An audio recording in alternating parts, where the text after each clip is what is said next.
ભાઈ મારો પતંગ આવ્યો આપને હલવાઈ ગયો છો નીચે. અરે હા ભાઈ કાઢી દો 1 સેકન્ડ શાંતિથી. અરે ભાઈ પતંગ ફાટી ગયો મારથી, જાતે કરી નતો પડ્યો, અહીંયા જ ફસાઈ ગયો તો. તો 5 રૂપિયા પતંગ આવે છે ને એમાં તમારે જેવા ફાડીને જતા રહી છે. હું મારે હામું જોવે છે, પતંગ ફાડને કઈ નુકસાન કોણ દે? હવે છોડ જા દે ને, તાર દેવા જોડે હું 5 રૂપિયા લેવાના મારે. 2 રૂપિયા મારે કાલમાં જોડે ચોકલેટ લેવા આવ્યો હતો અને 5 રૂપિયા આપશે, હું જ ફાડ નાખું. જા એ તો જા. જાતે કરી નતું કર્યું પણ મેં. પતંગ હારો ચોકેટ કે? હા અરે ઓલા દિવસોમાંથી ભૂલથી ફાટી ગયો તો યાર. હવે ફિરકી પકડવાનું ધ્યાન રાખજે. તારે વાતમાં જો પતંગ ફસાઈ ગયો. અરે ઓલા બેન જાય છે એને કે ને. ઓ બેન અરે હા ભાઈ અહીંયા ઉભા રહો, હું કાઢું છું. હા કાઢું છું. ફસાઈ ગયો જો.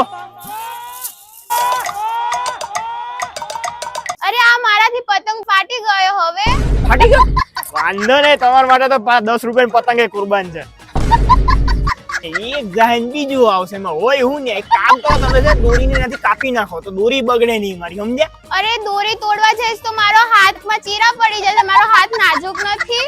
એક કામ કરો ને, તમે જ નીચે આવીને તોડી જજો ને હું જોઉં. નહીં તો ભાઈ હું કાપી નાખું. ઉપર હમણાં અંદર નીચે આવીને આવું છું બેન, આવું છું. 5 રૂપિયાની પતંગ આવે છે ને એમાં તમારે જેવા ફાડીને જતા રહી છે.